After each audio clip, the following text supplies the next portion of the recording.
Unity has a bit of a stigma surrounding it. Too often does a splash screen precede a low-quality asset flip or a joke game. The default Unity skybox is crowned as some of the most scuffed game projects ever seen by human eyes. What's going on in there?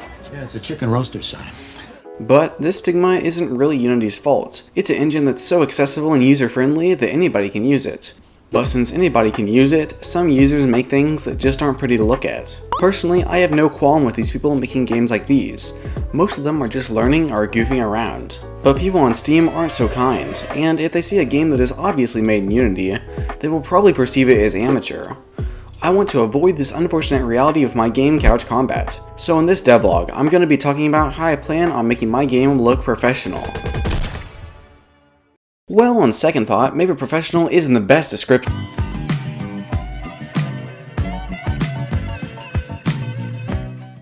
So, Steam is about to hold the Steam Next Fest, and I'm signed up. Steam Next Fest is basically an event where Steam puts a big button on the main page for a week that takes you to a bunch of demos for games if you click on it. My game is a local multiplayer FPS, and it has unique modifiers that stack up as rounds progress. Local multiplayer games aren't that well geared towards demos as you need 2 people to play it, but I've heard that Steam events are actually one of the best ways to get sales in the future and also get people looking at your game.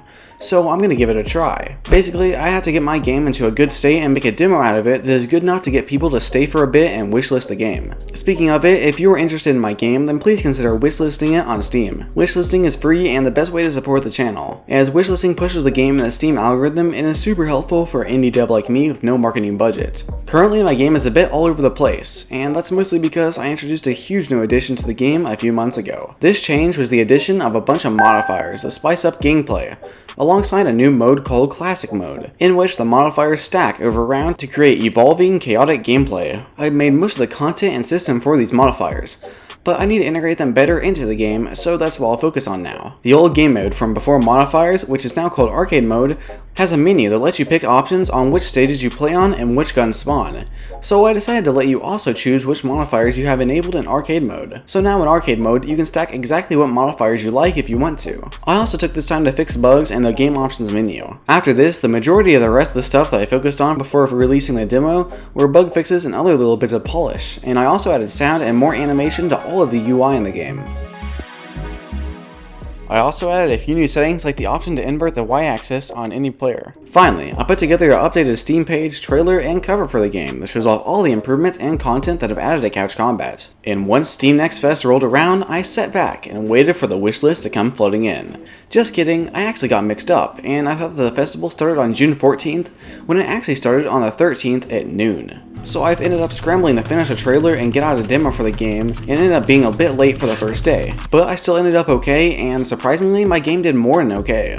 I've had thousands of people download the demo and hundreds of daily active players since the festival started. Although my average time played is really bad, I think that is partially because my game requires 2 players, and so lots of people download the demo and then just leave after getting to the drop-in screen and realizing that they need a controller. And, you know, friends. All these new demo plays resulted in hundreds of more wishlists for me, which is fantastic. Although I'm definitely not one of the top performing games at this event, I've still benefited greatly from it, and it's really cool of Steam to host it. But back to development, what about new modifiers? Well, ever since I introduced the modifier system 2 devlogs ago, I've been working on expanding on it and adding lots of new modifiers. And in the time for this devlog, I nearly doubled the amount of modifiers in the game. So here they are. First off are a few simpler ones, like Encouraging Poster, which makes you run faster, and Health Redistribution, which gives everybody 50% health steal. And another one of my favorite modifiers that I made takes influences from some memes by greatly improving the lacking UI of the game. It's called Gamer UI and is pretty annoying, but it also is still my favorite, so it stayed in the game.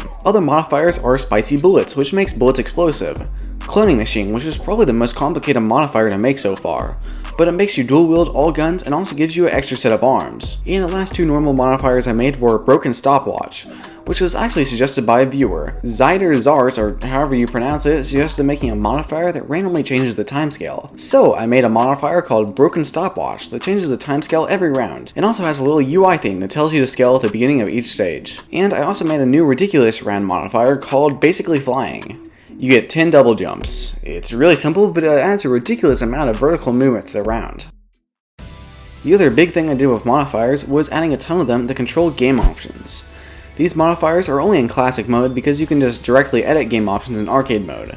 but basically they do stuff like make only grenade launchers spawn or only western stages and stuff like that. These modifiers are simple but change up the gameplay a lot for rounds, as you are no longer playing with all the guns and stages the entire time, so I think they were worth adding. If you have any ideas for clever combinations of guns or stages for modifiers to enable or disable, then feel free to comment those ideas down below. In fact, keep commenting your ideas for modifiers in general, as I'm kind of running low on ideas myself and I want to get a few more in for the game before launch. But it's time to finally address my solution to what this video is about: the Unity Curse. What is my plan for making Steam users not associate my game with the asset flips and Pokemon Brilliant Diamonds of the world? Well, I decided to look at the obvious place: Unity games that are actually good. There's a ton of them out there, and the main aspects that they share are that they are polished, full experiences that have unique ideas and enjoyable, deep gameplay. But much more importantly, they don't have that stupid made of Unity screen before them.